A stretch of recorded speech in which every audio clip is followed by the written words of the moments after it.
My dear friends, we live in a time when the mirror has become an altar, and self-worship has replaced the reverence of the divine. There are those who wear charm like a mask, whose ego expands like a balloon blown by flattery, who demand your admiration but shun your truth.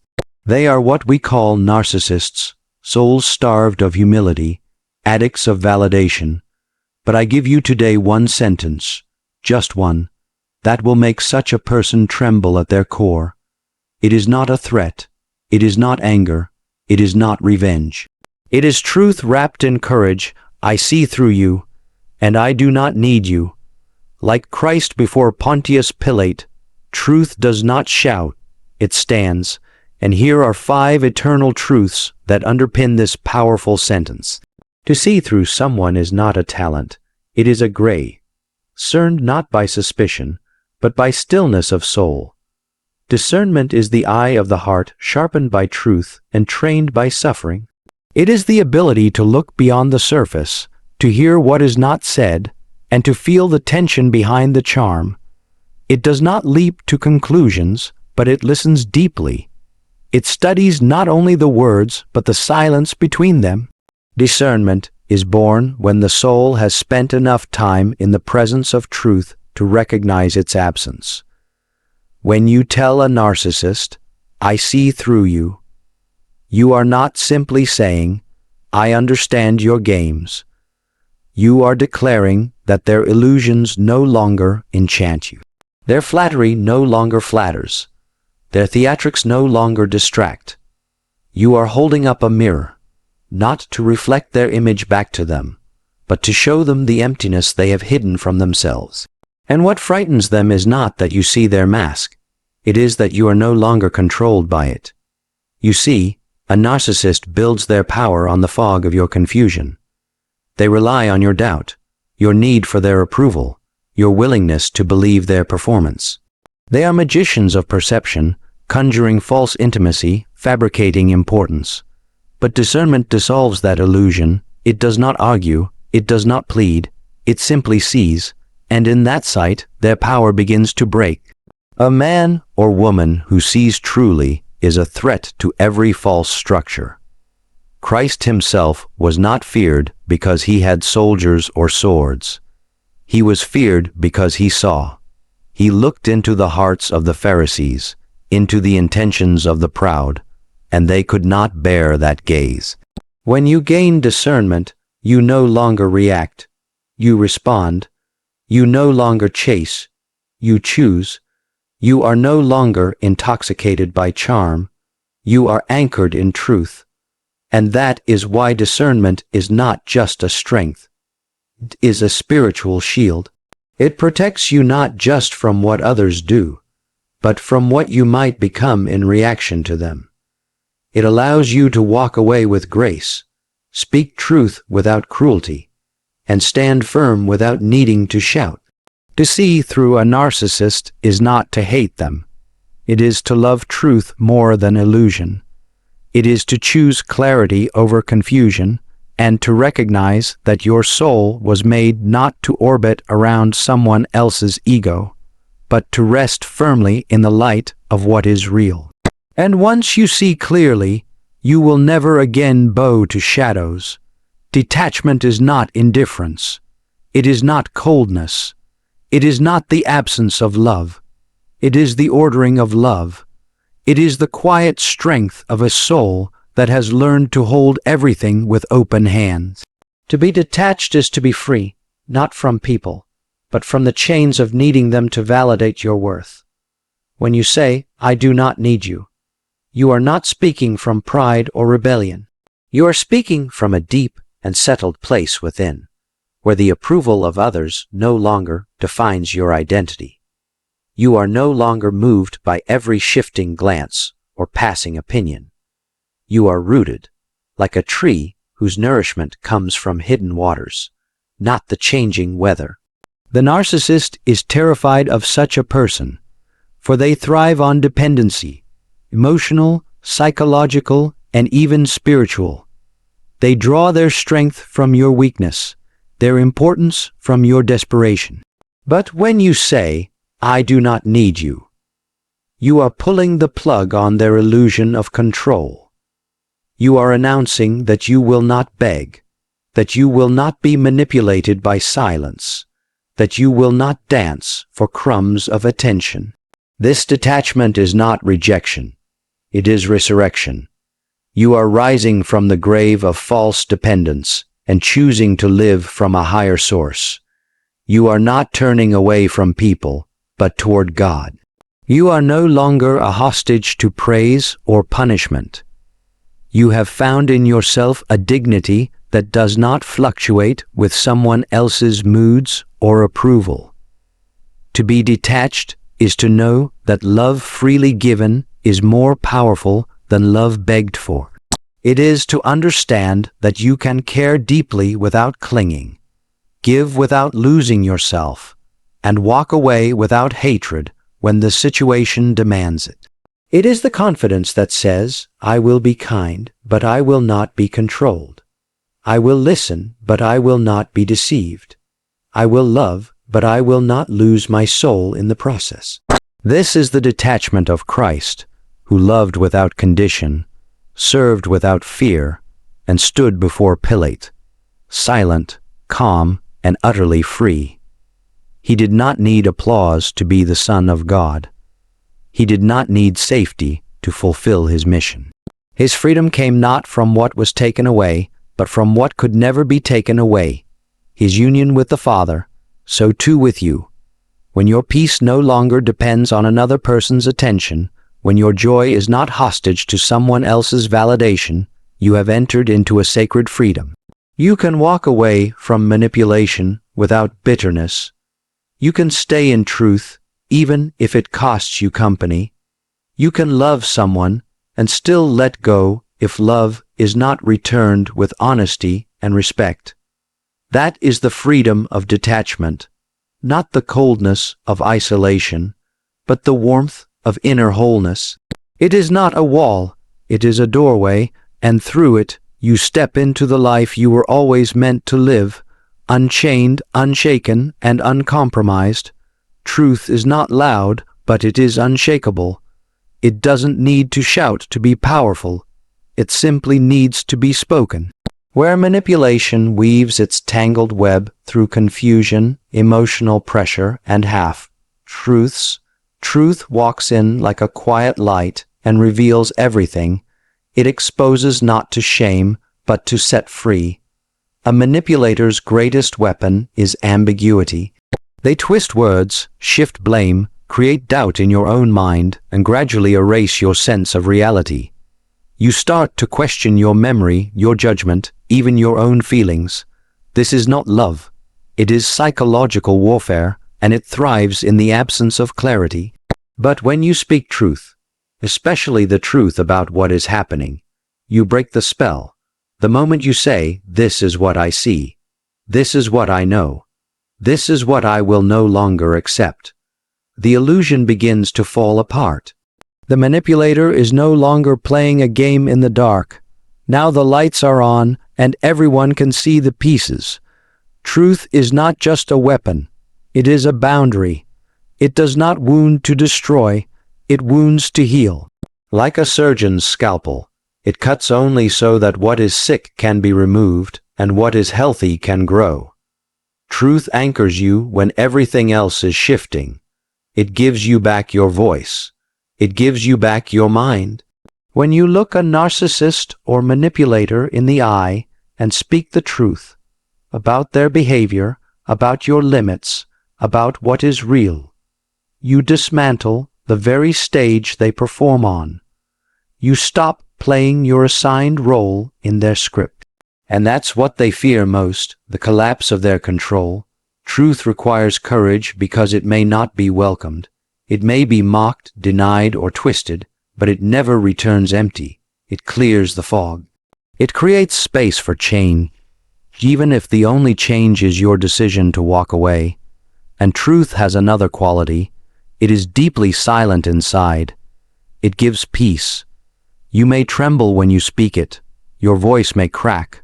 Your heart may pound, but once it is out, there is a deep exhale in your soul. You know you've returned to something solid. Sheen often reminded us that the truth is not something we possess, but something that possesses us.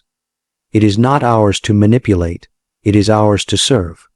When we speak truth, we align with something higher than ourselves. We invite God into the room.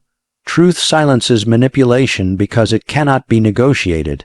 It's not based on emotion, flattery, fear, or control. It simply is.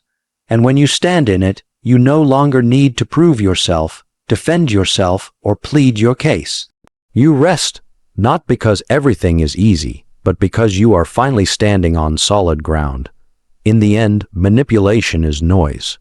Truth is stillness, and it is in the stillness that we find clarity, strength, and the courage to choose what is right, even if it costs us what is comfortable. Truth is the doorway out of bondage, and the beginning of freedom. Humility is one of the most misunderstood virtues. It is often seen as weakness, as timidity, as a kind of self-erasure. But in truth, humility is the most defiant stance a soul can take against arrogance. It is strength wrapped in gentleness, power cloaked in restraint. It does not need to shout, compete, or display. Humility simply is, secure, steady, and rooted in the reality of who one is before God. Arrogance thrives on comparison. It needs to feel superior, to be admired, to dominate the space it enters. It feeds on applause and demands the spotlight. But humility cannot be manipulated by these things because the humble are not chasing recognition. They are grounded in something deeper. A narcissist or an arrogant person depends on your admiration to inflate their sense of worth. When you approach them with genuine humility, not as a performance but as a truth, you become immune to their control. Humility says, I know who I am. I know where I stand. I am not more than I ought to be, but I am also not less. There is no need to prove, to posture, to persuade. And this is precisely what disarms arrogance. Because arrogance expects either resistance or submission. It thrives on conflict or worship. But humility gives neither. It offers calm, clarity, and quiet confidence. The humble cannot be humiliated by the arrogant, because they have nothing to protect. Their identity is not built on appearances, and their peace is not dependent on anyone else's approval. This makes them untouchable in the truest spiritual sense. Think of Christ standing before those who mocked him, accused him, beat him. He did not argue, he did not retaliate. He stood in silence, not because he lacked power, but because his power did not need to be displayed. That is humility at its fullest, unthreatened, unwavering, and deeply dignified. The narcissist will often mistake humility for weakness. At first, they may even exploit it, thinking they can dominate a humble soul. But soon, they begin to sense something unsettling. The humble cannot be baited. They do not overreact.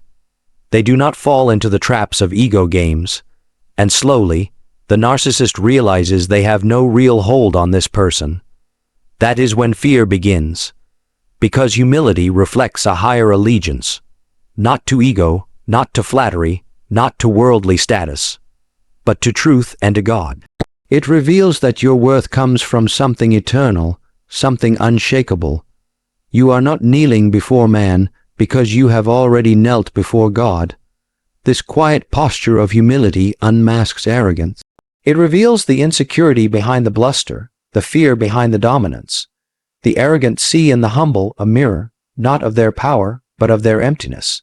And that is why humility is not just a virtue, it is a force. It transforms relationships, silences manipulation, and restores peace where pride once ruled. To walk in humility is to walk in freedom. It is to know that your value is fixed, not because you are greater than others, but because you are known and loved by the one who made you. And when you live from that place, arrogance loses all power over you. You do not rise to its challenge, nor sink to its level. You simply stand in grace, in truth, and in quiet strength. And that is more powerful than anything pride can ever achieve. There is a moment in every soul's journey when all the voices fall silent. The applause fades, the affirmations grow faint, and the people once idolized no longer offer the comfort they once did. It is in that moment, stripped of distractions and illusions, that a person discovers the most liberating truth of all. God alone suffices. This is not a poetic sentiment. It is the core of spiritual freedom. To say, God alone suffices, is not to reject love, friendship, or human connection. Rather, it is to rightly order them. It is to understand that while people may bless your journey, they must never become your destination. They can walk beside you, but they must never sit on the throne of your heart. The narcissist, the manipulator, the power, hungry, all tremble before a soul that is anchored in God. Why? Because such a soul cannot be bought, flattered, or broken. A person who finds their fulfillment in God alone no longer depends on others to complete them. Their joy does not rise or fall with someone else's mood. Their sense of worth is not on loan from another person's approval. They are complete, not in themselves, but in Him who is perfect love. There is a false gospel in the world today, one that whispers, you need this person to be whole. You need their validation to matter. You need their presence to have peace. But when your heart finally cries out in truth, I need only God, every chain forged by human dependence begins to break. And this terrifies those who seek to control, because their influence is rendered powerless. What can you threaten a person with, if they already possess the only treasure they need? How can you manipulate a soul that is already full? Saint Teresa of Avila, in a moment of divine clarity, penned the eternal words, let nothing disturb you, let nothing frighten you, all things are passing, God never changes, patience obtains all things, he who has God lacks nothing, God alone suffices. These are not the words of withdrawal, they are the anthem of the invincible. To say God alone suffices is to reclaim your soul from every false savior. It is to look at the narcissist, the emotional manipulator, the idol of your past and declare, not with rage, but with radiant peace, I no longer need you to feel whole. I have found the source. This does not mean you cannot love deeply. In fact, you will love better. You will love without clinging, without fearing loss, without bartering your dignity. When God is your sufficiency, your relationships are no longer prisons of emotional dependency. They become gardens where love is freely given, not demanded. When you live in the reality that God alone suffices, you gain a freedom this world cannot understand. You can walk away when needed, not because you don't care, but because you care about your soul more. You can forgive without being ensnared again. You can face solitude without fear, because you know you are never truly alone. This is the soul the enemy fears most. Not the one who is loudest or most powerful in the world's eyes, but the one who kneels quietly before the cross and whispers, you are enough for me. And in that whisper, there is thunder in heaven, because that soul is now unshakable, untouchable, and completely free. God alone suffices. And when you believe that, not just with your lips, but with your life, you become a mirror of eternity in a world addicted to mirrors of itself. So speak it, not with vengeance, but with victory. I see through you, and I do not need you. And may that sentence be not just a rebuke to the narcissist, but a reminder to yourself. You were made to live in truth, to walk in freedom, and to belong to no man's mirror, only to God's eternal light. Amen.